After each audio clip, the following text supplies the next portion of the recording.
Alors, j'ai une information quand même à vous donner. C'est que M. Biram Dabed est là. Hein. Donc, il ne faut pas croire ce qui est écrit là. Hein. Il est là avec nous. Et je vais d'ailleurs lui demander avec Madame... J'ai eu peur. Entre nous, vraiment, j'ai eu peur. Je vais demander à M. Biram Dabed et Mme Sylvie Audy de venir donc nous rejoindre ici, ainsi que M. Alioune Sy du COSIM de venir se mettre là, pour que nous puissions démarrer donc cette discussion avec, avec vous. Vous pouvez vous mettre là. Vous pouvez vous mettre ici. Mettez-vous par là. Je vais mettre à l'extrême là-bas. Voilà. Mettez-vous là.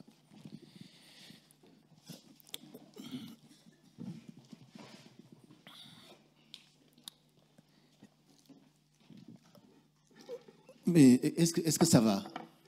Ça va? Tous, toutes? Ça va, tout va bien? Axel Balgueri, elle est toujours là? Non, elle est partie? Elle devait s'en aller, parce que c'est vrai qu'elle était enrhumée.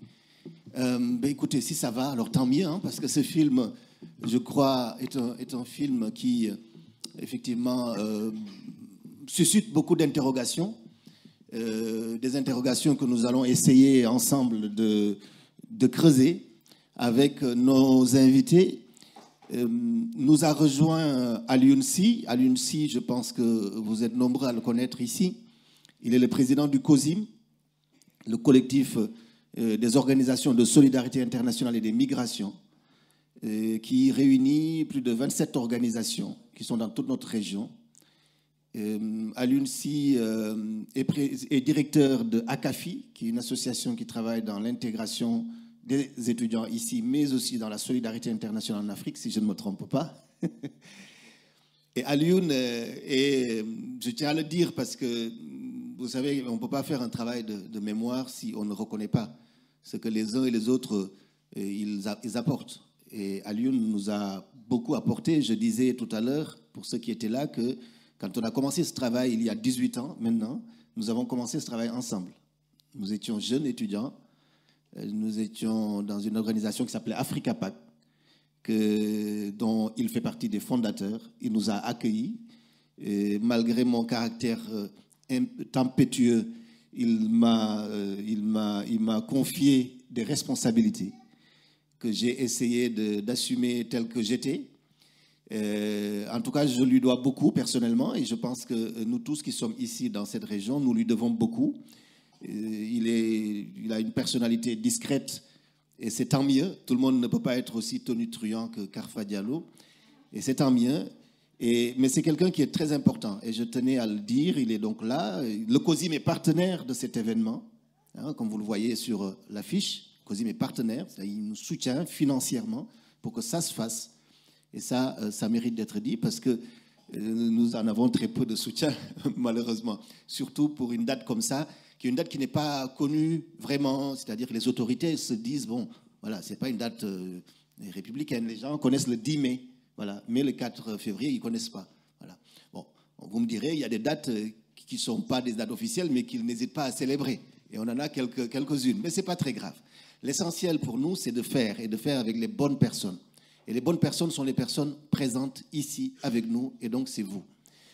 Voilà, donc ça c'est quelques mots d'introduction. Peut-être pour rentrer dans le débat, Madame Sylvie Audy, qui est là, est donc vice-présidente du comité contre l'esclavage moderne. Alors Sylvie Audy, je crois que vous étiez journaliste, ou bien vous êtes toujours journaliste, et vous militez dans cette association.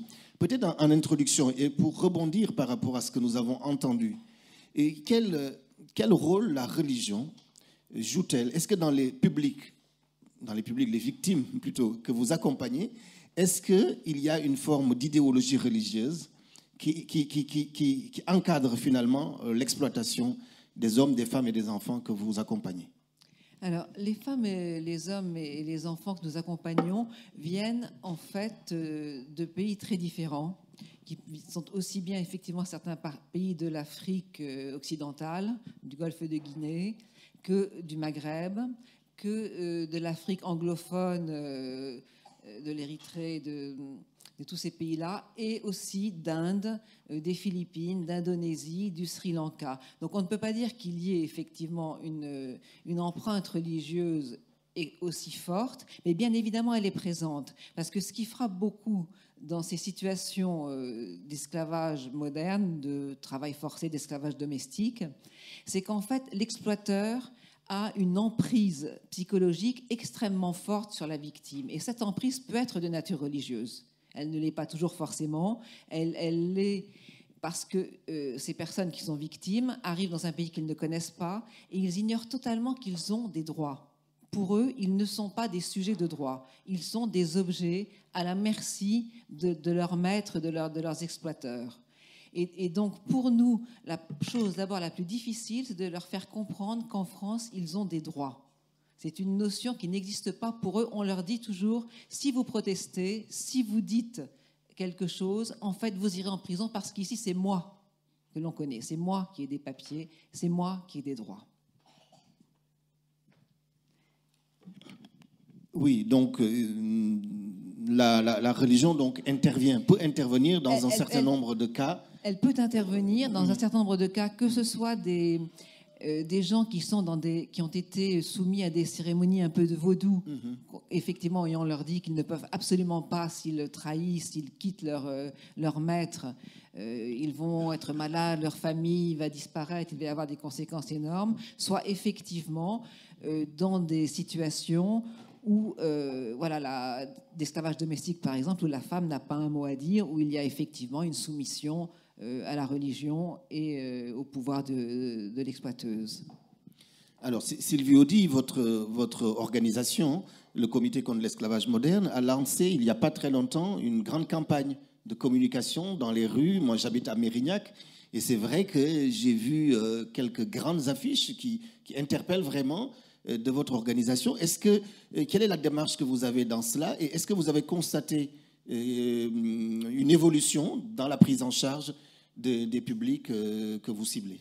Alors, notre démarche, depuis 20 ans, parce qu'il y a plus de 20 ans que nous existons, c'est de rendre visible l'invisible. C'est-à-dire qu'il y a en France, à portée de métro, à portée de tram, à portée de TGV, dans les campagnes, des personnes en situation de forme contemporaine d'esclavage.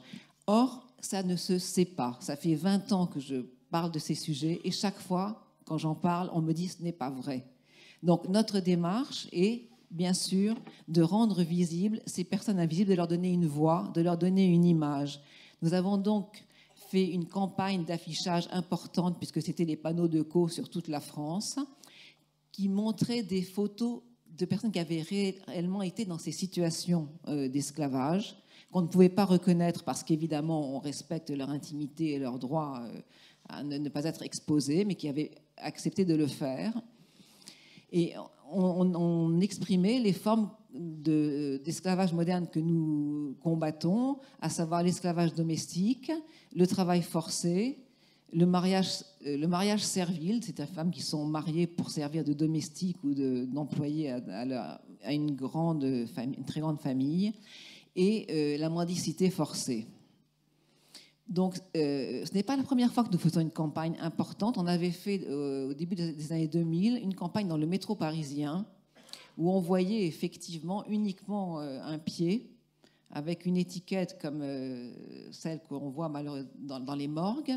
Il y avait écrit « L'esclavage existe en France, vous êtes libre de ne rien faire ». À ce moment-là, on avait déjà vu des gens arriver et nous téléphoner. Et c'est presque comme ça que les premières victimes sont arrivées jusqu'à nous. Parce que des gens avaient remarqué des situations qui leur paraissaient très graves, mais ils ne savaient pas leur donner un nom ni leur donner un sens. Et donc, on a commencé à avoir des signalements. Et là, de la même façon, avec cette campagne que vous évoquez, depuis 1 mois et demi, on a beaucoup plus de signalements téléphoniques.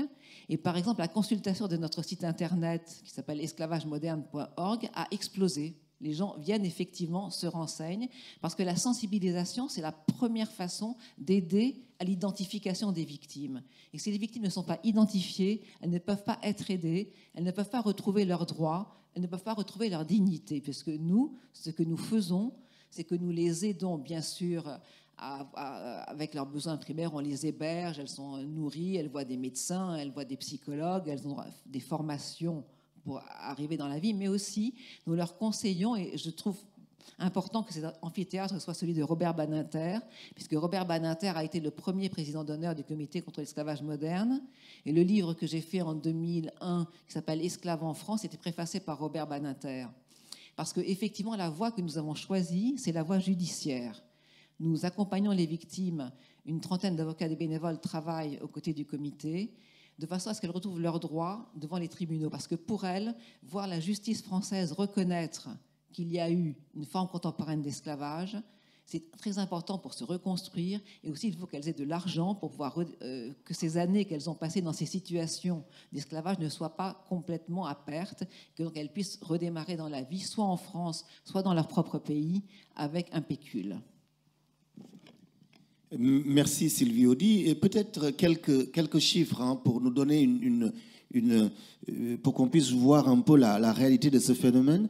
Selon les Nations Unies, il y a plus de 21 millions de personnes de tout âge, genre et conditions, surtout des pauvres, qui sont exploitées physiquement, économiquement, sexuellement et psychologiquement et vivent dans une servitude inhumaine et humiliante. 21 millions de personnes. Il y a aujourd'hui 2 millions d'enfants dans le monde entier qui sont vendus chaque année pour être des esclaves sexuels. Un esclave actuellement ne coûte que environ $300. C'est pour ça qu'il y en a autant aujourd'hui. Alors, peut-être nous adresser maintenant à notre invité, à M. Biramda Abed, qui nous honore de sa présence et qui, comme vous l'avez constaté, est bien présent ici. Parce que dans le film, effectivement, on le présentait comme étant emprisonné. Est-ce que vous pouvez peut-être, M. Dabed, justement revenir sur ça? Quelles sont les circonstances finalement de votre participation à ce film et qu'est-ce qui s'est passé depuis que dans ce film on annonce que vous avez été emprisonné?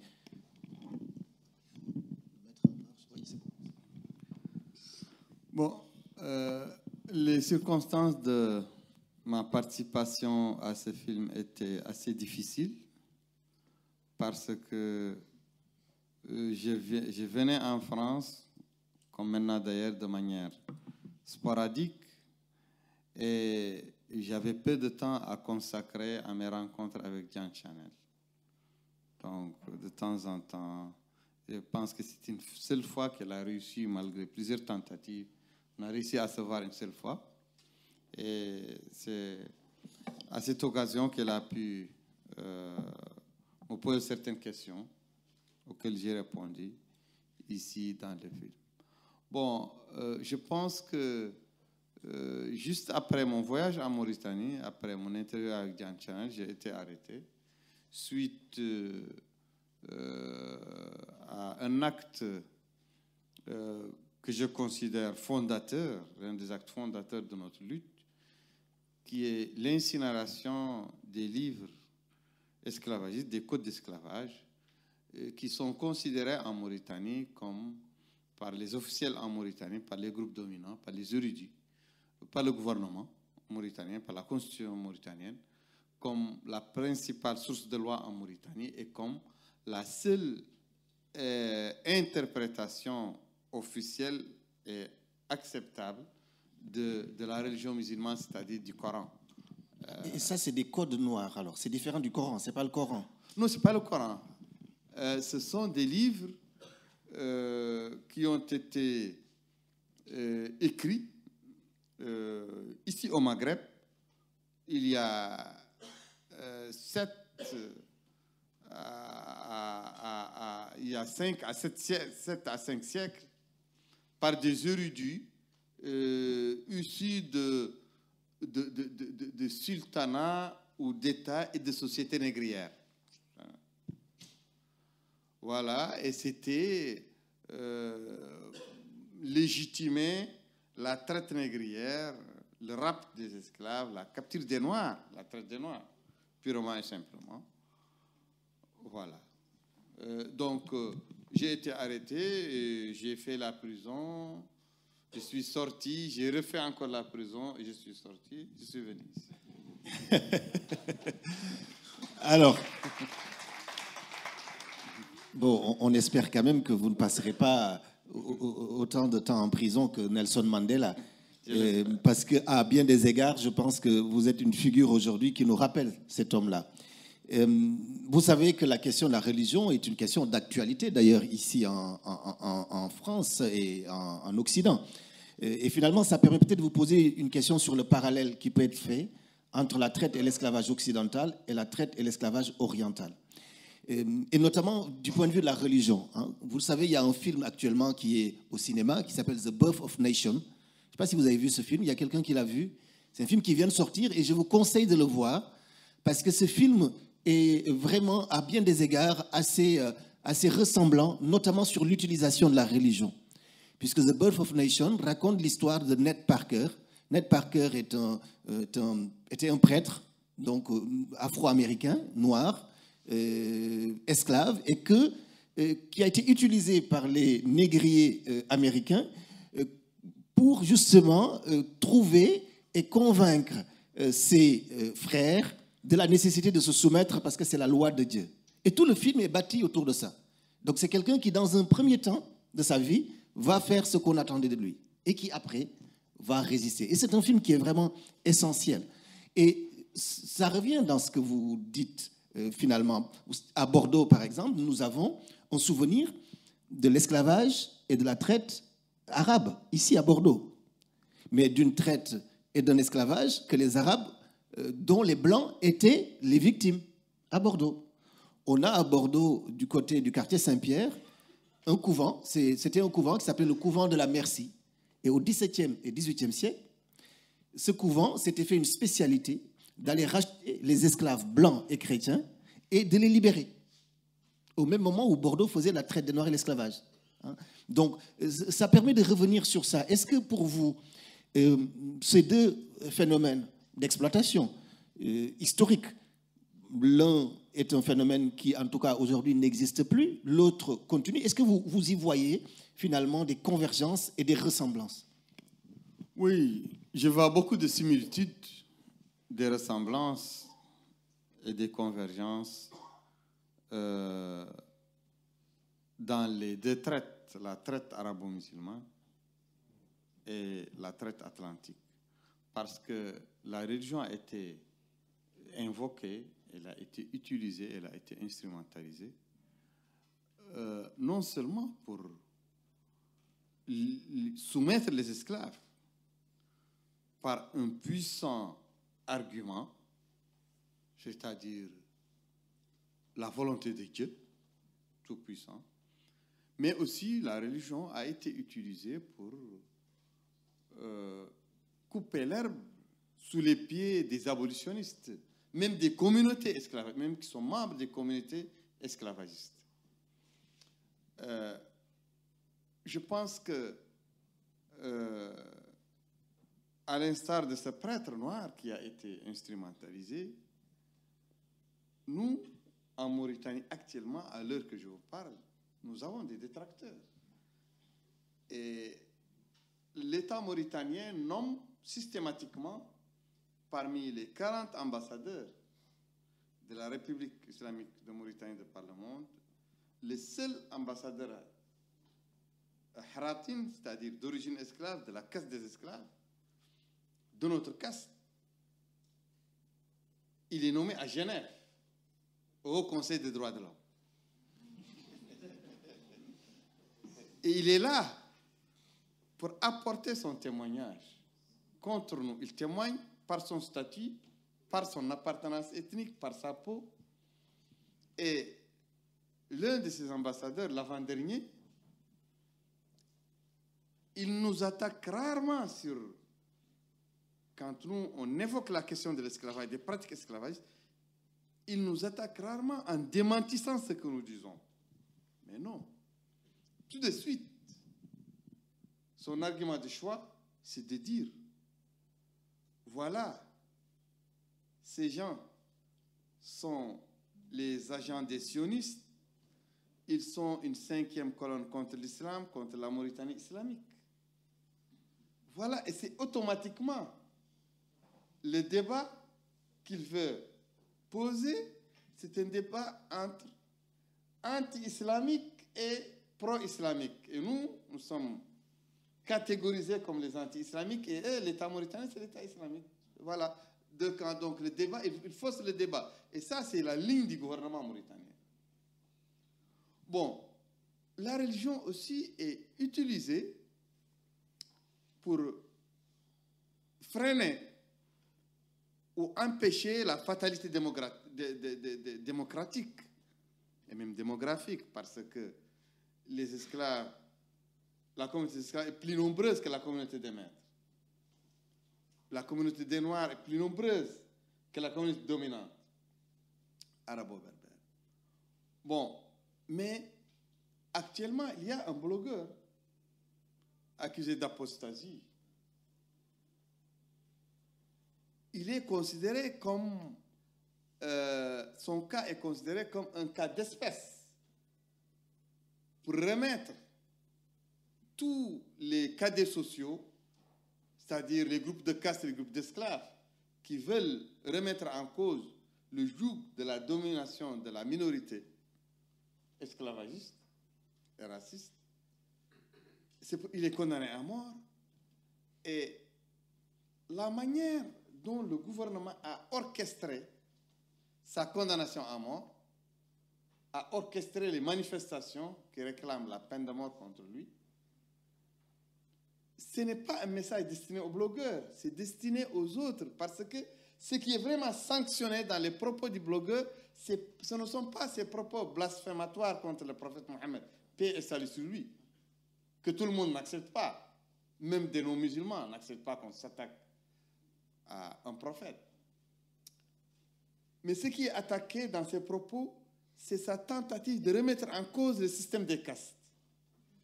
Parce qu'il y a des blogueurs et des écrivains de la communauté dominante qui ont allé beaucoup plus loin dans le blasphème que ce blogueur-là, mais ils n'ont pas été inquiétés.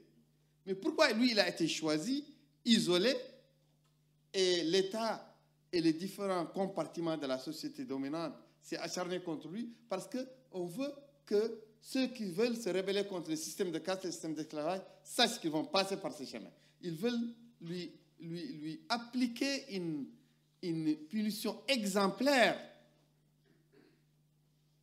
donc pour que les autres se ressaisissent et réfléchissent avant d'aller encore en avant dans la contestation de la domination. Voilà, la religion est un puissant argument. Alors, la religion est un puissant argument, mais on l'a aussi entendu dans ce film, la diplomatie est un puissant argument. Et vous l'avez rapidement évoqué sur cette stratégie de nomination, finalement, de représentants diplomatiques et qui puissent être une sorte d'alibi de bonne conscience. Et dans le film aussi, il y a les autres pays africains, où vous semblez quand même très amer, hein, dans le film sur la réaction, sur la façon dont les autres pays africains, donc d'Afrique noire, subsaharienne, la façon dont eux ont ou n'ont conscience de ce que vous vivez, agissent ou n'agissent pas. Est-ce que vous pouvez nous en dire plus? Oui, j'évoquerai l'aspect qu'a soulevé le professeur Ibrahim Aboussal et l'autre et son collègue Cheikh Omar Ba dans le film, lorsqu'ils ont dit qu'il y a là une solidarité des Africains avec les Arabes, une solidarité suscitée par l'argent, par les dons, par les présents que certains pays riches comme la Libye, l'Arabie Saoudite et bien d'autres pays octroient. Ça me rappelle les présents, les pakoutis que les négriers donnaient aux roitelets africains en contrepartie de la vente de leurs sujets. Mais aussi, je pense qu'il y a une solidarité continentale, tiers-mondiste, en plus de la solidarité confessionnelle, dans laquelle ont versé les élites africaines et les élites afro-américaines, même anti-esclavagistes. Les élites pionnières des luttes anti-esclavagistes, des luttes anticolonialistes, des luttes anti-apartheid. Ces élites ont voulu passer sous silence l'un des esclavages ou deux des esclavages. Parce que avant la traite arabo-musulmane, il y avait la traite interne en Afrique, l'esclavagisme interafricain, que beaucoup de mes collègues en Amérique refusent d'évoquer et considèrent comme une insulte, alors que c'est vrai. Je connais des esclaves qui sont sous le joug d'un esclavagisme noir. Je connais des esclavistes noirs qui se sont intégrés à la communauté arabo-berbère et qui sont devenus des esclavagistes. Mais avant, après l'esclavagisme interne en Afrique, il y a l'esclavagisme arabo-musulman, la traite arabo-musulmane qui a aussi saigné l'Afrique que la traite atlantique et qui perdure jusqu'à nos jours par différentes méthodes, par différentes filières, par différents moyens. Et il y a seule la traite atlantique a été vitupérée, vilipendée par les pionniers de lutte abolitionniste en Amérique, en Afrique, en Europe. Mais nous pensons que la diaspora noire dans le monde arabe a été sacrifiée. Nous pensons que les armées d'esclaves déportées dans le monde arabe n'ont pas trouvé de soutien. Nous pensons que jusqu'à nos jours, vous savez ce qui s'est passé en Algérie. La chasse aux Noirs en Algérie. La chasse aux Noirs en Libye. Les exactions qui n'émeuvent personne. En Tunisie, même les Tunisiens blancs s'émeuvent, se soulèvent maintenant, les Tunisiens arabes. Mais les Africains ne se soulèvent pas, ne s'émeuvent pas, ne suivent pas. Alors qu'il y a une diaspora noire nombreuse qui peut se compter par dizaines de millions dans le monde arabo-musulman, de la Mauritanie jusqu'au fin fond de l'Inde, qui continue à souffrir de la chosification. En Mauritanie, vous n'avez pas besoin de dire mon esclave, il suffit de dire mon noir. Vous n'avez pas de dire celui-là est un esclave, il faut dire celui-là est un noir, ça suffit. C'est un esclave. Ça part de la Mauritanie. Et c'est valable dans tout le monde arabo-musulman. La perception par laquelle les Arabes et les arabo-musulmans ont perçu les Noirs depuis la nuit des temps, cette perception n'a pas encore été remise en cause, n'a pas encore été revisitée. Il y a eu des luttes ici, en Amérique, en Europe, mais il n'y a pas eu de lutte là-bas. Bon, nous considérons que tous les esclavages se valent. Nous considérons qu'il y a une indignation sélective des Africains et des Afro-Américains. C'est pourquoi les Afro-Américains sont totalement absents de la lutte contre l'esclavage en Mauritanie. Ils refusent. Toutes les associations afro-américaines refusent parce qu'ils nous disent que non, ça, ce sont les Blancs, les méchants, c'est les Blancs, les esclavages, c'est les Blancs, l'apartheid, c'est les Blancs. Il y a un apartheid implanté en Afrique de l'Ouest, en Mauritanie, mais c'est un apartheid arabo-berbère. Il faut le dénoncer. Je peux vous assurer que c'est pareil en France. En France, pour nous qui travaillons sur ces questions depuis une vingtaine d'années, les organisations, beaucoup d'organisations de lutte contre le racisme, la discrimination, même les organisations qui travaillent sur la mémoire de l'esclavage, il y en a très peu, mais vraiment, c'est pratiquement inexistant, qui parlent de l'esclavage arabo-musulman. Il n'y en a pas. Il y a un historien que je vous conseille d'ailleurs, c'est Tidiane Ndiaye, un Sénégalais qui a fait un livre qui s'appelle « Le génocide voilé ». C'est un livre qui a vraiment été un pavé dans la mare. Et d'après vous, alors, qu'est-ce qui explique ça? Qu'est-ce qui fait que finalement, il y a cet oubli finalement? Ou bien, est-ce que c'est un oubli d'ailleurs? Est-ce que c'est une ignorance? Ou bien est-ce que c'est quelque chose d'entretenu? Et dans quel but?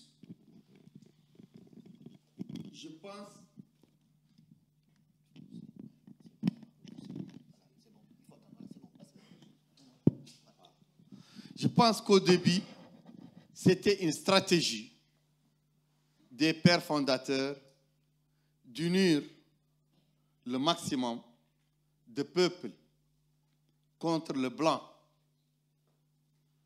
impérialiste, le blanc colonialiste, le blanc esclavagiste. Je pense que c'était une nécessité dans l'élite coloniale, l'élite anticoloniale, l'élite anti-impérialiste de l'époque, pour ses pères fondateurs. Je pense aussi que concernant les Afro-Américains qui ont été des pionniers dans ces luttes, je pense qu'ils avaient besoin, de manière sentimentale, et dans leur propagande locale, dans leur stratégie de mobilisation, ils avaient besoin d'idéaliser l'Afrique, d'idéaliser tous les autres peuples et de se focaliser sur un même adversaire, sur le blanc. Mais je pense que les décennies qui ont suivi, cet oubli ou cette occultation, cette manœuvre dilatoire, cette occultation volontaire s'est transformée en croyance. Les générations qui ont suivi ont cru purement et simplement ce qui se disait, que le seul problème, le seul esclavage, c'est l'esclavage blanc. On a commencé tout dernièrement à poser ce problème en Afrique. Et franchement parler, je vous dis que j'ai sillonné certains pays africains et ils n'étaient pas au courant de ce phénomène. Ils n'étaient pas donc au courant de ce phénomène. Ils n'étaient pas au courant, ou peut-être ne veulent-ils pas voir, puisqu'il n'y a pas plus aveugle que celui qui ne veut pas voir. Avant de vous passer la parole aussi, pour que vous puissiez poser des questions, peut-être m'adresser à Alioune-Sy, le président du COSIM. Comme je vous l'ai dit, il dirige le COSIM, qui est le collectif d'organisation, des organisations de solidarité internationale et des migrations. Il y a une vingtaine d'organisations qui sont autour de ce collectif. Et Alioune-Sy est lui-même aussi mauritanien. Voilà. Et pour rester dans le thème d'abord, c'est comment est-ce que toi, un Mauritanien qui vit à Bordeaux, je crois, depuis plus de 20 ans, comment tu vis ça? Voilà. Comment tu vis ça toi-même? Et comment tu te situes par rapport à ça? Je vais d'abord te remercier de m'avoir invité à cette table. Parce que Kafa m'a appelé ce matin, il m'a dit oui, nos invités sont bloqués à Paris. Il y a des chances qu'ils ne soient pas là. Il faut que tu te prépares. Ça se trouve, c'est nous deux qui, c'est nous deux qui allons animer la conférence. Bon, Dieu a bien fait les choses. Nos invités sont là. Je dois dire que cette question, la première fois que j'en ai discuté, c'était avec Biran. Biran, on a fréquenté ensemble le lycée de Rosso il y a très longtemps. Lui, peut-être ne se souvient pas, mais moi, je m'en souviens très bien. Et au lycée de Rosso, bon, nous, on avait une association, on est de Tekan, on parlait beaucoup de sport, de culture. Et Biran, je discutais avec lui, puis il m'expliquait la situation des Haratines dans les Dubaï et tout ça. Et puis petit à petit, j'ai commencé à m'y intéresser, comme je dis, c'est vrai que c'est incroyable qu'il m'en parle. Et donc, c'est lui qui m'a initié à la politique, en fait, en gros. Hein. Et cette question, depuis, bon, je me suis intéressé à ça, j'ai essayé de comprendre donc, à mon tour. Et donc, j'ai commencé à lire, j'ai commencé à écouter, j'ai commencé à discuter de plus en plus avec d'autres personnes. Et je me suis rendu compte que c'était effectivement un cancer en Mauritanie. C'était un cancer en Mauritanie. Et quand je suis venu ici à Bordeaux, eh bien, je me suis rendu compte qu'à Bordeaux aussi, au sein vous savez, quand on est étudiant, c'est vrai que là, on a un militantisme beaucoup plus effréné. Bon, on est engagé, on veut révolutionner le monde.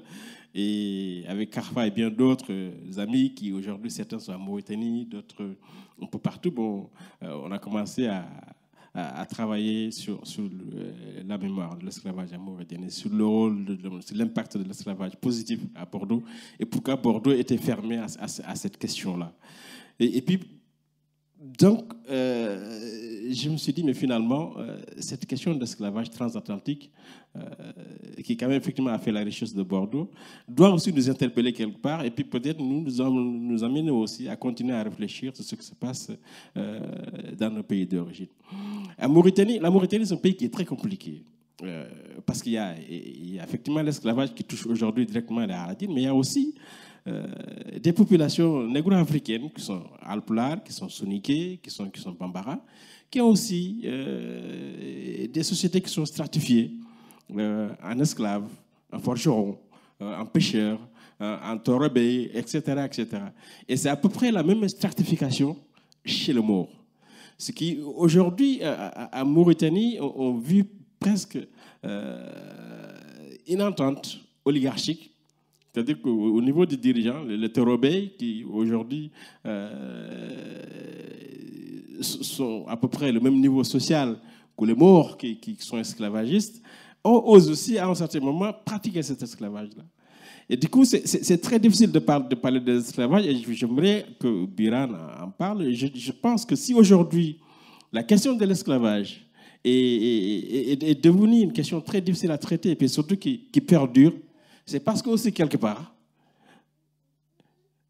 les Noirs en général, je l'ai dit tout de suite, les Noirs en général n'ont pas réussi en ce moment à conjuguer leurs actions et puis à travailler ensemble. Parce que je pense que cette domination qui est en haut, elle peut se défaire que par le bas. Et le bas, bien sûr, c'est d'arriver à mobiliser toutes les couches mauritaniennes qui ont subi ces pratiques esclavagistes, à s'organiser, à se structurer et à dénoncer ensemble. Donc il faut que les Haratines, les Peuls et les Soninké arrivent à travailler ensemble pour dénoncer cette domination. Parce que cette domination s'est traduite par une domination politico-économique. Aujourd'hui, on le voit très bien en Mauritanie, le pouvoir économique est détenu par les Maures blancs et puis par certains aristocrates de la région du fleuve Sénégal. Et du coup, les populations qui souffrent le plus de cette situation, ce sont quand même les Noirs en général. Donc, moi, je ne veux pas dissocier la situation des Haratines de la situation socio-économique dans laquelle vivent aujourd'hui le Mauritaniens en général. Je pense que c'est très important qu'il y ait un début de réflexion à ce niveau-là. L'action de l'IRA, à mon avis, ne peut pas réussir sans une alliance assez forte avec d'autres partis politiques qui sont en Mauritanie, qui sont portés par des négro-mauritaniens, qui sont portés aussi par des Maures blancs, parce qu'il y en a certains Maures blancs aussi qui veulent que ça change, parce qu'ils commencent à comprendre que ça ne peut pas continuer comme ça, que la situation est obligée de changer, sinon le pays va dans le mur. Juste un mot sur l'instrumentalisation de l'islam, qui aujourd'hui, effectivement, est devenue, elle était, mais reste encore véritablement le prétexte qui est utilisé pour essayer de légitimer ce qui se passe en Mauritanie.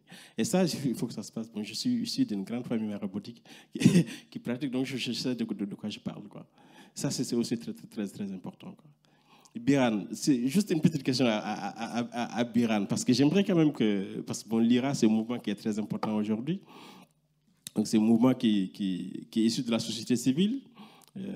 Après, vous êtes par la force des choses, je pense que c'est important. Essayer de vous politiser un peu en vous présentant aux élections présidentielles, ce qui est très important. Est-ce que vous pensez réellement que ça ne crée pas une confusion dans la vision de tout le monde, cette présentation aux élections législatives? Moi, j'ai suivi l'Iran, j'étais très content, j'étais derrière, j'étais là, j'envoyais des mails. Mais le fait que vous soyez présenté à la présidence de la République, donc de vous politiser, est-ce que ça ne crée pas une confusion déjà entre le militant de la société civile que vous étiez, que vous êtes toujours, et l'homme politique que vous êtes devenu aujourd'hui? Bon, pour moi, on ne peut pas dissocier l'action politique du combat des droits de l'homme. Je pense que la bataille pour les droits de l'homme, la lutte pour les droits de l'homme, les idées sont inclus dans tout programme politique digne de ce nom. Et je pense que rien n'est inscrit dans les constitutions qui ont interdit aux défenseurs des droits de l'homme de postuler à des postes politiques. Mais je pense que ce sont les pouvoirs, les gouvernements, qui ont peur des défenseurs des droits de l'homme et des idées des droits de l'homme. Parce que ce sont eux qui sont mis à l'épreuve, c'est eux qui ont le challenge de faire respecter les droits de l'homme et de les respecter eux-mêmes. Ce qui est toujours difficile à cause de la raison d'État. Mais j'ai constaté tout dernièrement que beaucoup de changements se sont opérés dans certains pays, pas par la voie classique et conventionnelle des partis politiques. Je ne pense pas que ce qui a emporté avant lui, ce qui a emporté Ben Ali, ce qui a emporté Moubarak, ce qui a emporté Kadhafi, bien que c'est un vent qui a été nommé printemps, mais qui s'est transformé en tempête dévastatrice après à cause de la récupération des mouvements violents, intolérants, de tous ces mouvements qui sont issus de la société civile, qui sont issus de la société. Je pense aussi, comme vous l'avez dit, Blaise Compaoré, je pense que Donald Trump n'est pas venu à travers un parti politique. Je pense que c'est la société américaine qui a subi le doute dans la démocratie, le doute dans l'égalité des races, dans le droit. Et elle s'est rabattue dans un instant de désespoir sur quelqu'un qui a fait du civil à sa manière, pas à notre manière, du civil à contre-courant du civil que nous savons. Bon, je pense que IRA, c'est une ONG des droits de l'homme, mais en vérité, c'est un mouvement de droit civique très large parce que c'est un mouvement qui peut mobiliser des milliers, qui est beaucoup plus mobilisateur que tous les partis qui se trouvent en Mauritanie. Il peut mobiliser beaucoup de gens, les idées sont fortes, c'est un mouvement d'idées parce que nous, on a posé des idées, parce que l'acte d'incinération a constitué un sujet de débat très fort, très violent, a constitué une remise en cause, une remise en doute de toutes les idées reçues. Et ça a constitué un déclic. Ça a constitué une subversion idéologique et religieuse, une subversion sociale dans la société. Vous étiez deuxième, je crois, aux élections présidentielles, c'est ça? Oui. Oui. Ce qui est quand même considérable. Et pour vous, est-ce que finalement, parce que la question d'Alune est très juste, c'est finalement l'efficacité de l'action. Voilà. Et quelque part, il y a de l'efficacité dans la mesure où vous faites émerger quelque chose qui était enfui, en tout cas qui n'était pas pris en charge comme vous le faites, et vous passez par la question de l'esclavage, alors que les autres passent par la conquête du pouvoir. Vous allez vers le fondement de la société, vous tirez quelque chose qui... Et c'est peut-être pour ça que les gens... Comme il l'a dit, nous sommes venus par le bas. Voilà. Et c'est peut-être pour ça que les gens vous ont plébiscité dans votre pays, mais ça n'empêche la question qu'ils posent, c'est quelles alliances faire véritablement pour mettre un fin à ça? C'est juste. C'est pourquoi nous nous acheminons vers ça. La feuille de route qu'il vient ici de décliner, c'est exactement notre feuille de route. IRA est un creuset de l'engagement pour une certaine idée de l'État, du droit, de la République, une certaine idée de la religion, une certaine idée de la cohabitation, qui englobe les membres de toutes les communautés. On a toujours refusé que IRA soit une organisation communautariste. Ça, c'est pourquoi. Et le combat, justement, que nous livre le pouvoir, parmi les tentatives de pouvoir, c'est de nous coller la violence. Nous sommes un mouvement pacifique. C'est de nous coller la mécréance, nous sommes un mouvement constitué de personnes qui ne sont pas ennemis de la religion, même s'ils optent pour une laïcité dans la pratique du pouvoir. Nous sommes un mouvement multiethnique et le pouvoir veut et essaye de nous coller que nous sommes un mouvement communautaire. C'est dans son intérêt, ça l'aide à nous contrecarrer. Nous avons opté aussi, et les partis d'opposition avec nous, tous les partis modernistes, qu'ils soient dirigés par des négro-mauritaniens ou des arabo-berbères, nous avons opté aussi pour une démarche d'union unioniste pour unir et IRA et les autres mouvements civils, syndicaux et les partis politiques sur une seule plateforme qui englobe les grandes idées et les grands thèmes qui doivent intéresser les gens qui veulent une Mauritanie libre, démocratique, où il n'y a pas d'esclavage, où il n'y a pas de racisme. Et nous sommes dans un stade avancé sur ce plan. Je vous en dirai encore davantage. Alors, on va vous passer, je vais demander à Aïcha peut-être de se rapprocher pour le micro, pour les questions. Mais c'est vrai que la question politique, elle est difficile. Hein. On a eu un parcours un peu similaire. À un moment donné, nous avons voulu porter notre combat pour que Bordeaux reconnaisse son passé négrier sur la scène politique. Nous avons fait une liste aux élections municipales en 2001. C'est vrai que ça peut brouiller, effectivement, la perception des gens, mais ça a permis l'émergence de cette question. Hein, puisque, en participant à la compétition électorale, ça médiatise un certain nombre de choses. Alors, il faut bien sûr avoir le cuir très solide. Nous ne l'avons pas eu très solide, donc nous avons abandonné le combat politique. Mais vous, en tout cas, sachez que notre expérience, elle est là pour vous servir et pour vous soutenir dans votre combat. Alors, il y a des questions par là. Alors, on va prendre 3 questions. Ce que je vais proposer, Carfa, c'est qu'il y ait peut-être 1 ou 2 questions en même temps à laquelle on puisse répondre pour qu'on puisse optimiser.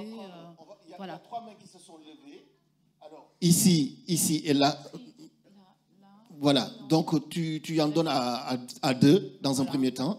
Donc, essaye de poser vraiment des questions brèves. Des questions courtes, s'il vous plaît. Donc, monsieur d'abord, ensuite lui, et ensuite les 2 autres là-bas. Je vous remercie. Ça va être très compliqué de faire court parce qu'on a rarement l'occasion de rencontrer M. Biram dans une occasion pareille à l'étranger, dans l'occasion de pouvoir dire tout ce qu'on veut. Vous présentez avant de parler. Ah, pardon. Moi, je m'appelle Moulay El Hassan. Je suis étudiant à Bordeaux. Je suis là depuis quelques années. À mon arrivée, j'ai été bien accueilli par M. Aliounsi, notamment parce que j'avais quelques difficultés que je lui avais exposées. Et je profite d'ailleurs de l'occasion pour le remercier de l'accueil qui m'a beaucoup donné confiance en moi en ce moment. Et donc, là, j'en reviens justement au sujet. Concernant le film qu'on a vu, les témoignages, les questions qui se sont présentées et l'intervention de M. Biram, j'aimerais déjà commencer par le remercier pour ce combat par procuration, parce qu'il le fait à la place de beaucoup d'autres Mauritaniens qui auraient dû s'engager, qui auraient dû l'aider. Il prend sur ses épaules ce fardeau, à lui pratiquement tout seul, lui et bien évidemment ses collègues dans le mouvement IRA. Nous sommes désolés en tant que citoyens, et moi personnellement en tant que Maure, d'avoir... je sais qu'il n'y a aucun sentiment de culpabilité proprement dit, mais il y a quand même un devoir de reconnaissance vis-à-vis de tous ces actes qui ont été commis sur cette frange de la société qui sont les Haratines. Moi, étant petit, on m'a éduqué en me disant je n'ai jamais imaginé qu'un jour j'allais percevoir que ça comme quelque chose de négatif. Et être un esclave, c'est tout à fait banal dans notre culture. C'est quelqu'un qu'on possède comme on possède son bétail et on n'y voit pas le mal. Après, en grandissant, on remarque que c'est quand même quelque chose d'une atrocité extrême parce qu'il y a quand même des choses qui s'y appliquent, notamment le cas de Biram en personne, dont la maman, dont le papa a été affranchi, mais qui s'est marié avec une femme qui ne l'était pas elle. Ça, ce sont des situations extrêmement touchantes. Et quand on y a grandi, on se pose constamment des questions, ça traumatise. J'aimerais revenir à un point extrêmement important et qui était l'équivalent d'un déclic qu'a fait M. Biram, c'est son autodafé de 2012, le 27 avril, lorsque vous avez brûlé ces fameux livres de manière symbolique. J'aimerais dire que vous étiez resté dans le symbolique, mais en réalité en creusant un peu en profondeur, sur les origines de l'esclavage en Mauritanie et sur les raisons, parce que dans le combat que vous menez, il est bien intéressant de savoir contre qui on se bat. Mieux on connaît son ennemi, mieux on a de chances de gagner le combat. Et l'ennemi n'est pas toujours des êtres humains esclavagistes. C'est vrai que les esclavagistes sont des morts, ce sont des gens parfois qu'on arrive à définir, mais c'est aussi des textes religieux. Et j'insiste sur ce point parce que j'ai lu, je parle arabe, je lis l'arabe, j'ai beaucoup lu. J'ai lu des textes qui sont d'une atrocité, qui véhiculent un message d'esclavage pendant des siècles et qui perdure jusqu'à nos jours. Et qui fait justement cet aspect d'inconscience générale, il est justement maintenu grâce à ces textes. Bien sûr, il y a une instrumentalisation de la religion, mais moi, j'aimerais bien dire qu'on instrumentalise que ce qui est instrumentalisable. Ce n'est pas une instrumentalisation de quelque chose qui est innocent à la base. Il y a bel et bien une culpabilité textuelle, écrite, qui doit aussi être discutée, mise en cause et gérée. Et pour résumer, pour juste revenir, le dernier aspect de la laïcité que vous avez évoqué dernièrement dans votre intervention est un aspect extrêmement important pour la Mauritanie parce qu'à titre personnel, je pense qu'on ne réussira jamais à avancer sans penser à l'éventualité d'une mise en place d'une laïcité. Parce que la suprématie de l'homme blanc sur l'homme noir ou du maître sur l'esclave, on l'a aussi sur le mâle sur la femme, l'homme sur la femme, on l'a sur l'adulte, sur l'enfant, dans le cas des mariages précoces, on l'a dans diverses catégories. On l'a sur le musulman, sur le non-musulman, comme c'est le cas de Willem Khatir qui est condamné à mort, tout simplement accusé de ne pas être musulman. Et du moment où on n'est plus musulman, on n'est plus un être humain. Donc c'est un socle général qui doit être combattu en tant que tel. Merci pour ce témoignage. Hein. Vraiment, merci beaucoup. On a une deuxième question avant que... Peut-être qu'on va prendre même les 4 questions. Hein, et puis comme ça, vous ferez une réponse. Allez-y. Non, après, derrière. Là-bas. Moi, je vais être plus bref que Moulay. Je souhaiterais d'abord la bienvenue à Biram et lui dire vraiment qu'on est très honoré par sa présence aujourd'hui à Bordeaux. Moi, c'est Sidi Mohamed. En fait, je suis anciennement étudiant à Marseille. Je suis venu il y a quelques mois à Bordeaux pour des raisons de travail. En fait, ma question en fait va se poser sur le discours de Biram qu'on a vu récemment à Rosso, qui est un discours qui tend plus vers l'assemblance, l'union.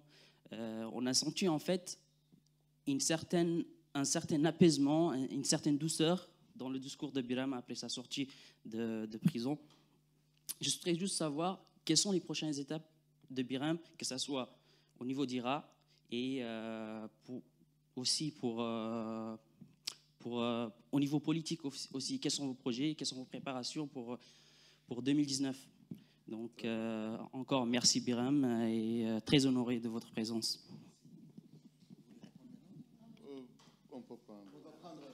Pardon. Ah, excusez-moi. Je vous en prie. Bonjour tout le monde. Donc moi c'est Aré Ahmed, djiboutien pour l'instant. Donc je souhaite aussi la bienvenue à Monsieur Biram. Je voulais dire 2 choses. D'abord, revenir sur la date du 4 février. Elle est certes très importante, mais pas pour les mêmes raisons que Carfa avait souligné, ou que j'ai entendu même lors de la présentation. Le 4 février 1794, elle a été abolie, bien sûr, par les Amis des Noirs, en imposant cette journée, justement, par la Convention des Campagnards. Et pas pour les mêmes raisons, pas par générosité, mais parce que tout simplement, ils pensaient qu'en abolissant, ça va créer des problèmes chez les Anglais, et que ça va aussi créer chez les esclaves, là-bas, donc des revendications. Ça n'a pas marché, juste ça a marché sur les Jamaïcains, mais aussitôt, on a refermé la parenthèse. Donc ce n'est pas une date, même si on ne la célèbre pas, elle est importante du point de vue de l'engagement et surtout du combat des Noirs, parce que c'était la première fois où les Noirs se sont soulevés et qu'ils ont imposé justement l'abolition de l'esclavage. Donc à ce titre, cette date, elle est symbolique, elle est importante, mais elle a été rapidement fermée. Donc c'est une date à célébrer, mais elle n'est pas importante pour les mêmes raisons. Deuxièmement, je reviens sur la Mauritanie. Donc je ne suis pas mauritanien, mais pour ces questions, je le suis. Je le suis parce que je n'ai pas attendu aujourd'hui d'être sensibilisé sur la question de l'esclavage en Mauritanie. Déjà, en 2000, on avait fait venir ici à Bordeaux, alors que j'étais secrétaire général de la Fédération des étudiants d'Afrique noire, l'Africa PAC, Ibrahim Aboussal. On l'a fait venir ici à Bordeaux. À ce moment-là, c'est vrai qu'ARFA n'avait pas encore créé Mémoire en partage. C'est pour ça que malheureusement, on n'a pas eu la région ici. Mais déjà, Aboussal nous avait déjà parlé de cette question. Et il faut ici rappeler aussi que beaucoup de Mauritaniens, et je veux rappeler ici mon ami Bal Amidou, qui nous a sensibilisés et qui a fait un travail remarquable. Et c'est avec lui qu'on avait appris qu'il y avait un problème de discrimination, de ségrégation et d'esclavage en Mauritanie. On est allé jusqu'au Poitiers pour parler et porter le problème que soulevait Aboussal. Malheureusement, cette question, elle est très, très difficile. Alors, je ne vous ai pas découvert aujourd'hui. Je vous ai vu aussi, grâce à mon ami Sow ici, en 2012, quand vous êtes sorti de prison. Je vous ai suivi sur YouTube.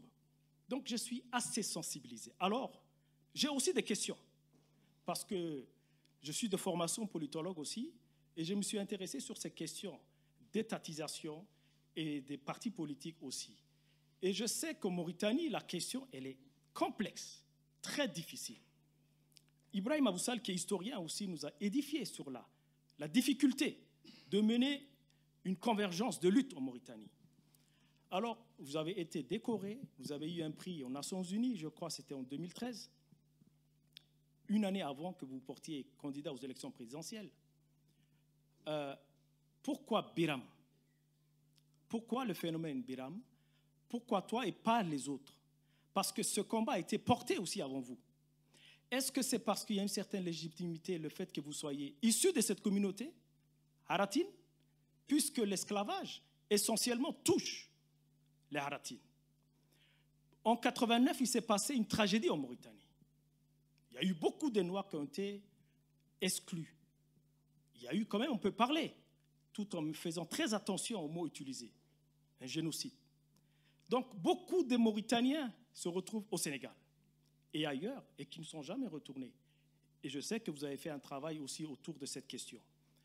Pourquoi il est difficile de mener une convergence de lutte sur la question du droit de l'homme en Mauritanie? Tout récemment, au CARFA, il y avait le représentant... Alors, il faudrait... Vraiment, la question est précise. Je termine à CARFA, puisque la question de l'esclavage, elle est importante. Vous avez été décoré aux Nations Unies, mais au mois de mai, j'ai lu dans Jeune Afrique que le haut représentant des Nations Unies est revenu de Mauritanie, et il ne parle pas d'esclavage. Alors, il y a des questions que je me pose, j'aimerais savoir quelle est la difficulté pour vous de ne pas vous mettre ensemble pour pouvoir mener cette bataille. Merci. Merci. Alors, on va prendre une dernière question avec André, voilà, et après, avec André d'abord. Et après, voilà, André d'abord. Voilà, et après, M. Abeid ainsi que Mme Audi d'ailleurs, et Alune pourront également répondre. Oui, alors d'abord, merci à l'association Mémoires et Partages de permettre un débat de ce type. Hein. Ça fait longtemps que, à mon niveau, j'aurais souhaité un débat de ce type, mais le film qui a été projeté et le débat qui a suivi a été pour moi un éclairage par rapport à des difficultés que je rencontre depuis 2005 et je n'arrivais pas jusqu'à cet après-midi à m'expliquer. En 2005, mon ami Malek Chebel, qui est décédé il y a 2 mois, avait sorti un bouquin, l'esclavage en terre d'islam. Et comme on a l'habitude avec Malek d'organiser pas mal de choses dans cette ville de Bordeaux, on a voulu faire un colloque sur ce thème.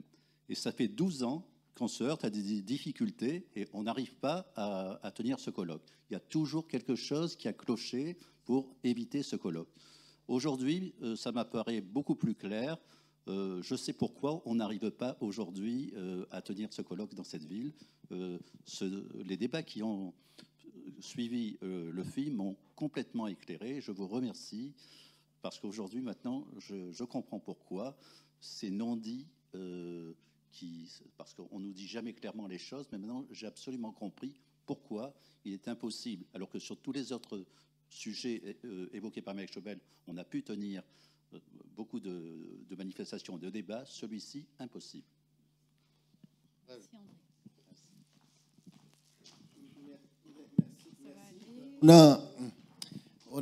Il y a quelques questions, je crois, assez importantes qui ont été évoquées par les 4 premiers intervenants. Donc, si M. Daebed, vous voulez répondre à ces questions, vous pouvez. Très bien. D'abord, la question concernant le discours de Rousseau. Je voudrais dire que depuis plusieurs années, nous étions sur l'offensive.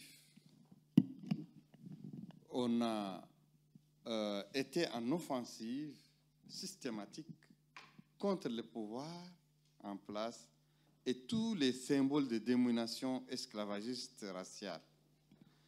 Et la confrontation était très rude avec le pouvoir.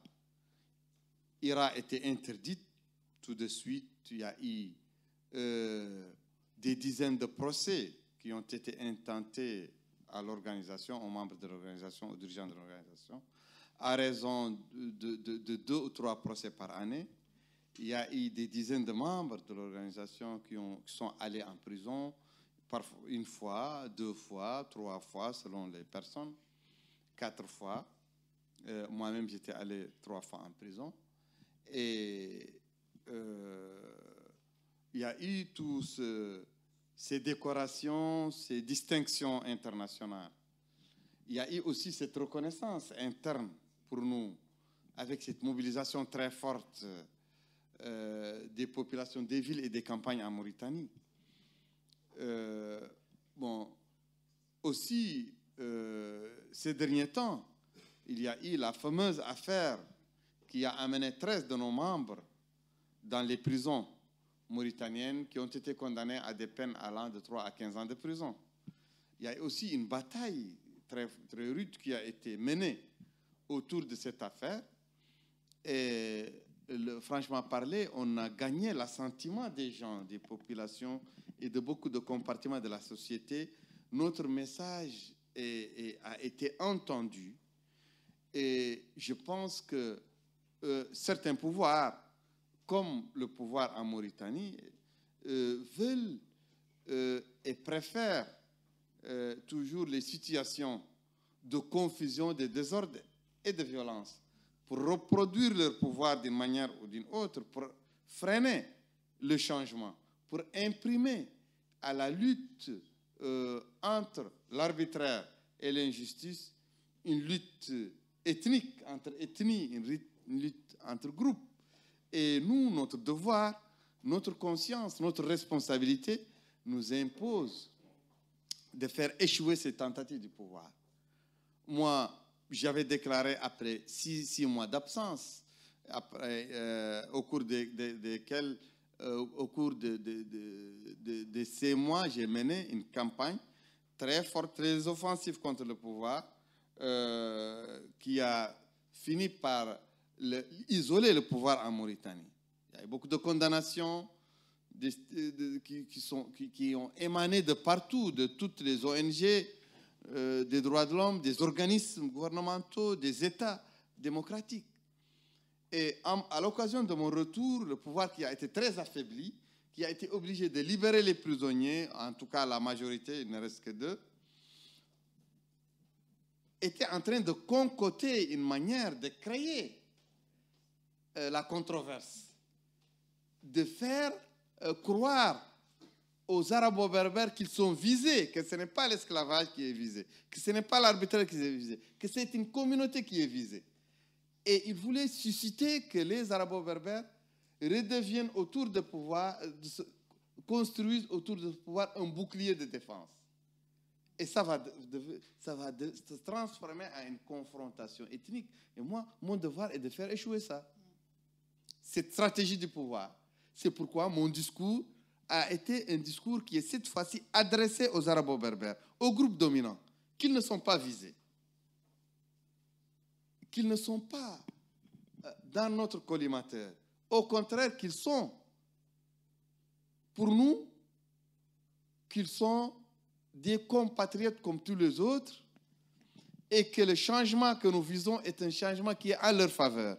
Ça apaise les relations entre la cohabitation entre eux et les autres communautés qui sont beaucoup plus nombreuses qu'eux. Et ça leur permet de garder leurs biens. Ça nous permet, nous tous, de sauver des vies humaines, d'éviter la violence, d'éviter le désordre. Et que seul le pouvoir en place est responsable de leur inquiétude et de nos problèmes à nous.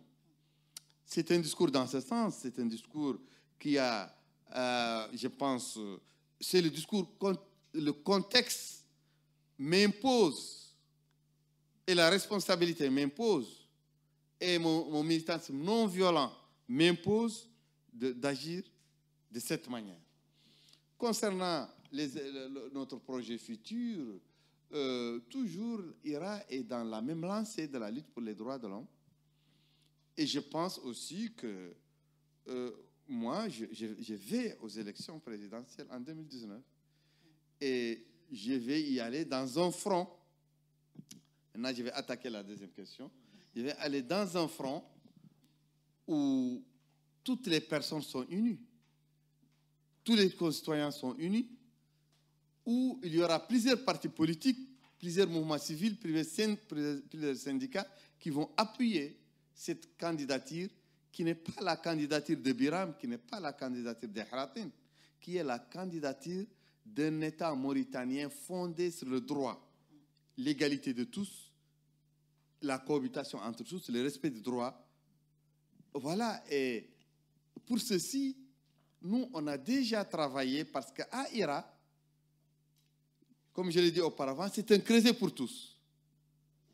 IRA, c'est une organisation, même si l'esclavage représente un point central dans nos activités, mais aussi tous les compartiments de la vie nationale mauritanienne sont aussi abordés et on essaye de leur trouver une solution. Je pense que il n'est pas exact la qualification ou la catégorisation que font certaines personnes de la situation politique en Mauritanie.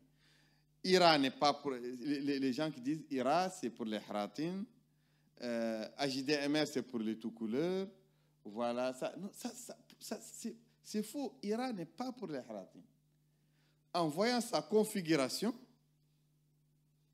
les responsables qui dirigent IRA, et en voyant les thèmes abordés par IRA, c'est IRA qui a ouvert la route de Inal. À Inal, là où il y a la tentative de génocide a atteint son point d'orgue, lorsque le 28 novembre 1990, date de l'indépendance de la Mauritanie, le pouvoir a choisi 28 peuls, pas Hratin, pas Wolof, pas Soninké, pas Bambara, les ethnies qui composent la Mauritanie en dehors des Arabes et des Berbères. Le gouvernement a choisi 28 peuls pour dire, ils ont dit, les tenants du pouvoir, qu'ils vont faire un sacrifice pour leur indépendance. Et ce sacrifice, c'est tuer, pendre 28 peuls. C'est le point d'orgue de cette barbarie, de cette tentative de génocide. Je la nomme ainsi. Je refuse de la nommer passif humanitaire. C'est une expression de complaisance que j'ai toujours récusée. C'est une tentative de génocide. Et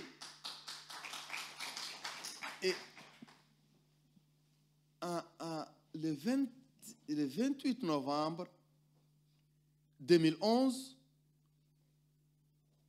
moi, à la tête de IRA, avec d'autres organisations qui ont accepté de nous suivre, on a fait le pèlerinage à Inal pour dénoncer ce silence, pour dénoncer l'impunité, pour dénoncer le fait que tous ces actes de barbarie, cette tentative de génocide, restent impunis. Et je pense que c'est un acte fort après l'acte d'incinération des livres. Et je pense qu'après ça, l'acte de la caravane contre l'esclavage foncier a été aussi un autre acte. Et je pense que tous ces actes concernent tout le monde. Je pense que ce qui a fait que le leadership qu'avec IRA, moi j'ai pu obtenir par la volonté, l'action, le sacrifice de beaucoup de gens. Moi, je ne suis que l'interface.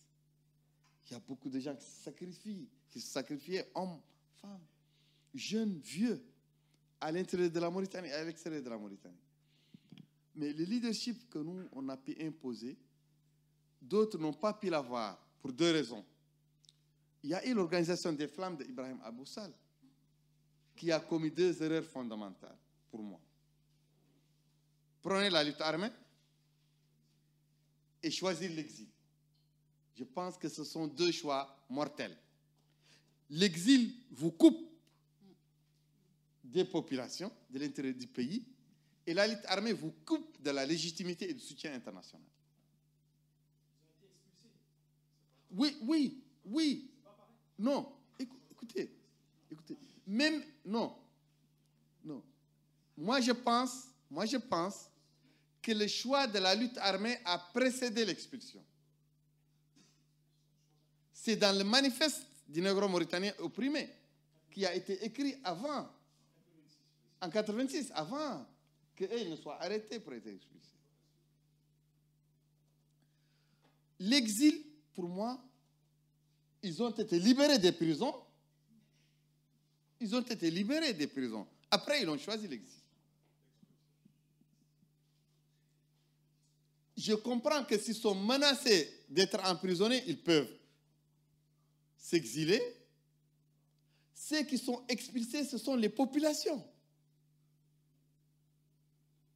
Il y a des populations qui ont été expulsées, c'est dans le cadre toujours de la tentative de génocide. Mais il y a des dirigeants qui ont toujours gardé leur nationalité, qui n'ont pas été déchus de leur nationalité, mais qui ont choisi l'exil, choisi de lutter à partir de l'extérieur.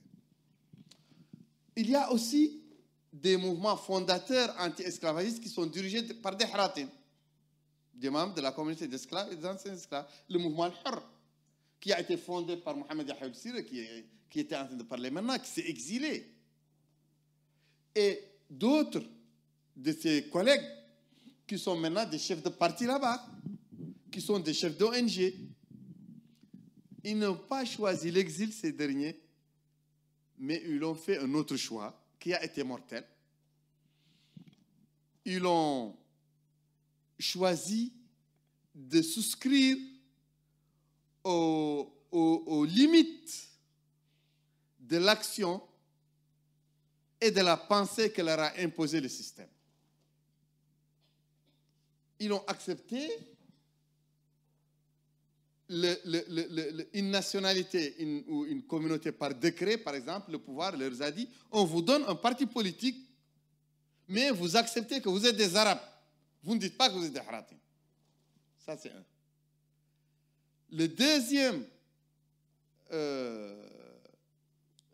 La deuxième condition, c'est que vous ne touchez pas à l'islam, à tout ce qui concerne l'islam, tout ce qui concerne le clergé, l'interprétation officielle de l'islam, sociale de l'islam, il faut l'accepter en tant que tel. Nous, on n'a pas accepté ces deux conditions.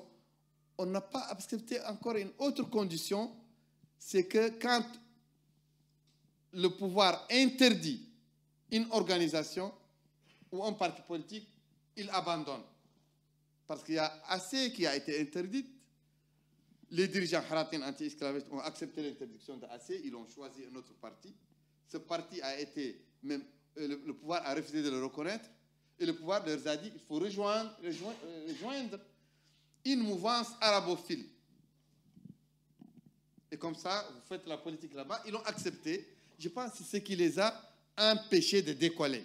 Et nous, on a refusé tout ça, et c'était très difficile. Nous avons été confrontés à une répression féroce, à beaucoup d'emprisonnements, à beaucoup de privations.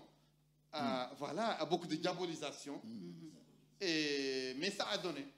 Je pense que c'est la différence.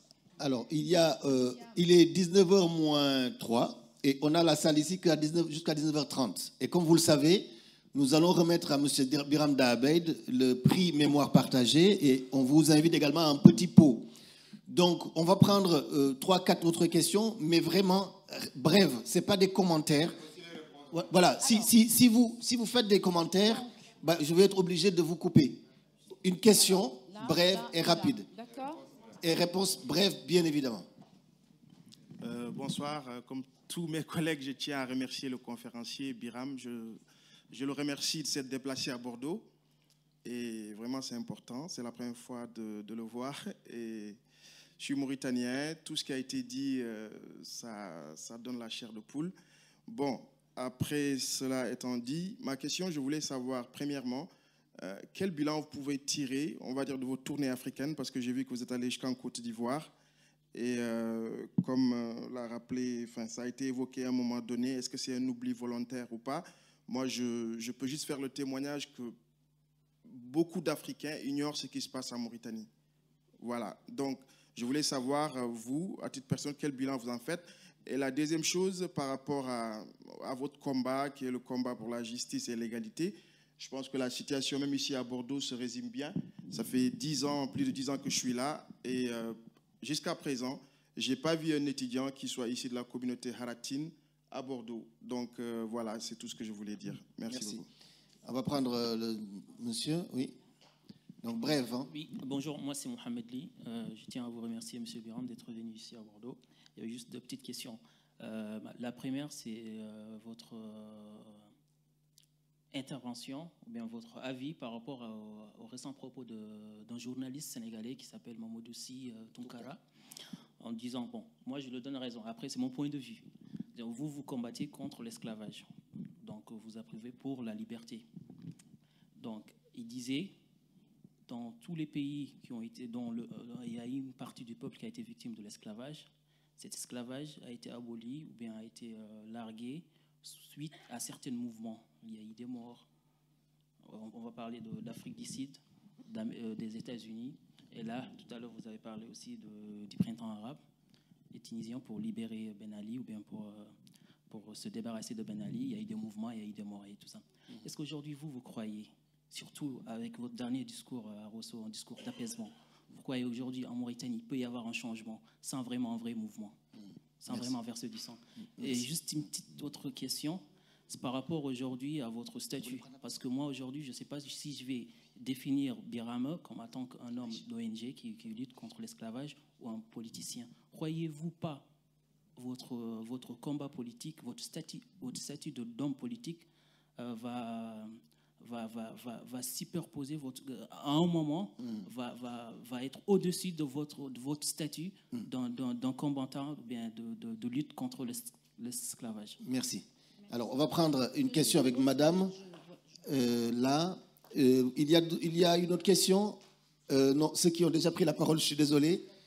Il y a 2 autres questions. On va les prendre, mais vraiment brèves. Hein. Allez-y, madame. Merci. Moi, c'est Evelyne Nyongbe. Je voudrais remercier tout d'abord M. Alioune Sy de m'avoir invité ce soir. Et je voudrais dire que je suis vraiment contente de rencontrer M. Biram. En effet, je travaille sur les formes contemporaines d'esclavage en droit. Je suis doctorante, étudiante. Et j'aimerais savoir, en tant que juriste, le degré d'implication de l'Union africaine, de la Commission africaine dans cette lutte. Quel constat que vous faites? Merci. Merci. Alors, donc, là-bas, une question. Et monsieur, donc, voilà, là-bas derrière, là. Monsieur derrière. Et donc, Et après, on laissera monsieur Abeid ainsi que madame Sylvie Audy dire un dernier mot, et ainsi qu'à l'UNSI. Et puis, on passera à la suite. Oui. Donc, Bokar Khan, étudiant ou ancien étudiant à Bordeaux. J'aimerais apporter un éclaircissement juste qui va être tout court par rapport aux déclarations de M. Biram par rapport aux flammes. Justement, sous prétexte comment dire, les flammes ont échoué parce qu'ils ont choisi l'exil et la lutte armée. Je précise d'avance que je ne suis pas flammiste non plus. Donc je pense que l'exil n'était pas un choix chez les flammistes. Ça s'est imposé d'eux-mêmes après la libération de Samba Thiam et les autres.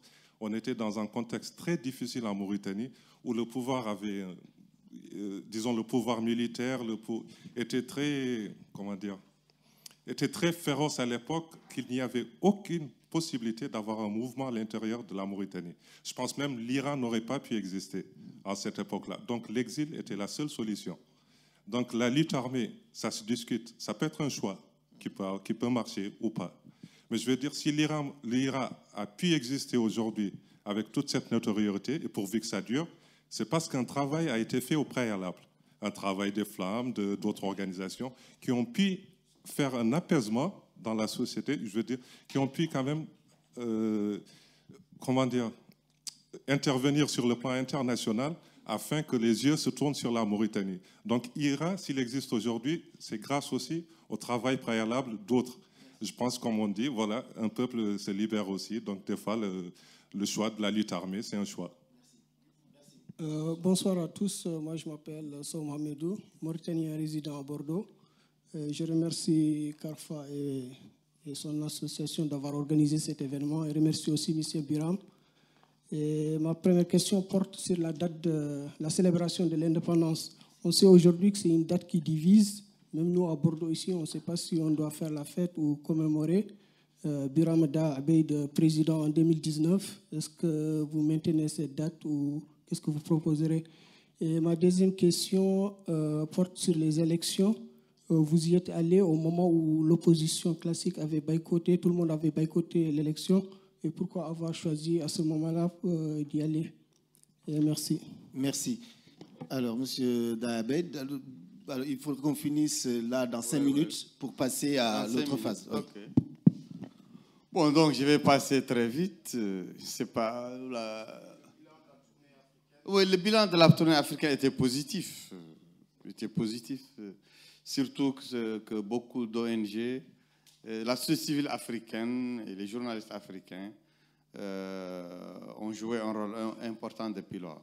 Et je pense aussi que certains hommes politiques et même gouvernements africains n'ont pas été en reste, mais toujours avec beaucoup de timidité. Mais c'est appelé à se développer.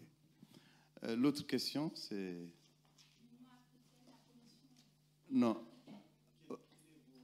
Avec l'Union africaine est encore très loin de ce que nous posons. Elle est encore sous la chasse gardée de certains gouvernements et de certains courants qui sont contre les thèses que nous posons. Mais il y a un petit développement, c'est la Commission africaine des droits de l'homme et des peuples a sorti une résolution cette année condamnant la Mauritanie pour l'esclavage, sur un cas d'esclavage que l'Iran a porté.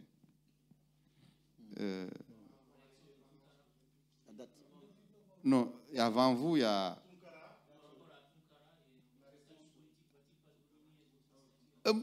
J'ai toujours répondu à cette question. Pour moi, cette question ne se pose pas. Pour moi, c'est un faux problème. La différence entre homme politique et... Pour moi, un homme politique n'est pas digne de son nom s'il n'est pas un défenseur des droits de l'homme. Voilà. Par rapport à Tounkara, moi, j'ai dit déjà que je dénonce tous les propos appelant à la guerre, à la violence. J'ai toujours dit que je suis contre les révolutions, moi. Je suis contre les révolutions, les batailles de rue. Je suis contre la confrontation entre le peuple et l'armée.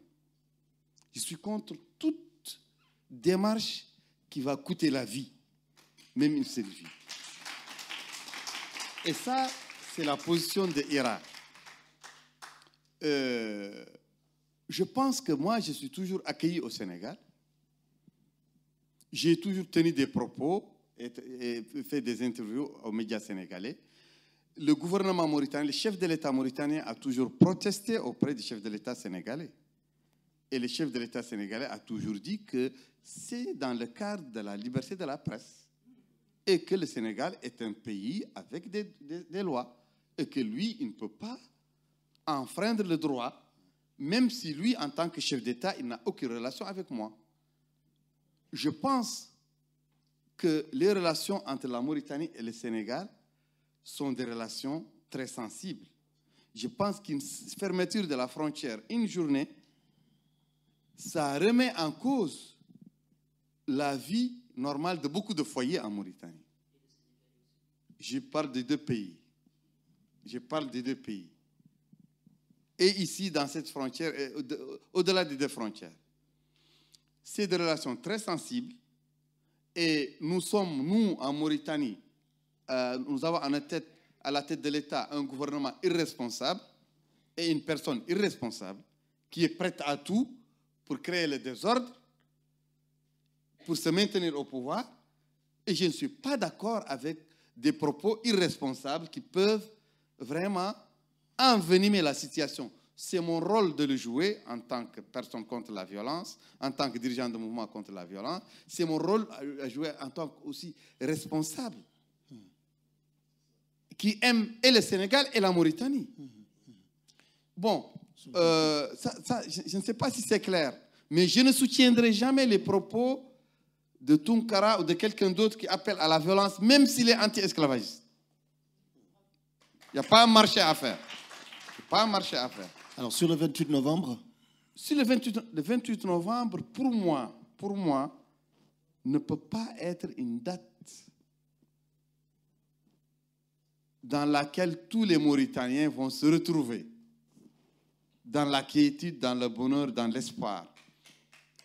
Il faut que les assises nationales que nous allons susciter après notre prise de pouvoir par la voie démocratique, il faut que ces assises nationales décident du sort à réserver à ce 28 novembre. Merci. J'ai un mot sur... Je regrette que nos aînés des Flammes et d'El Hur sont toujours allergiques. Il faut qu'ils rattachent le combat de l'IRA au combat des Flammes et d'El Hur.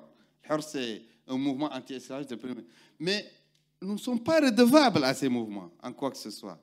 Moi, de tous les terrains que j'ai tâtés, je n'ai jamais trouvé que El Hur et les Flammes nous ont préparé le terrain. Mais je reconnais qu'ils ont fait ce qu'ils peuvent faire et qu'ils ont consenti des sacrifices. Mais ils n'ont qu'à aussi, eux, ils n'ont qu'à être moins prétentieux, ils n'ont qu'à être plus modestes. Et je pense que concernant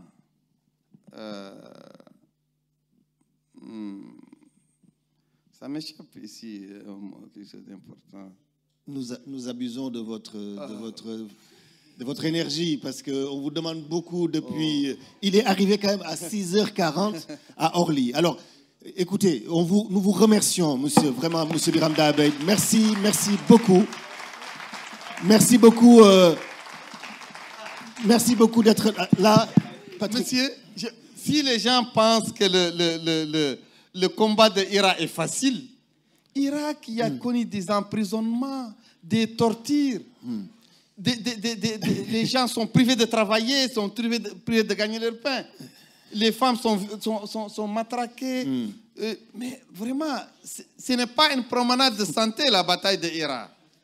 Si c'est une promenade de santé, revenez faire avec nous ce travail. Alors, écoutez, merci beaucoup. Vraiment, je vous demande de l'applaudir très fort, s'il vous plaît.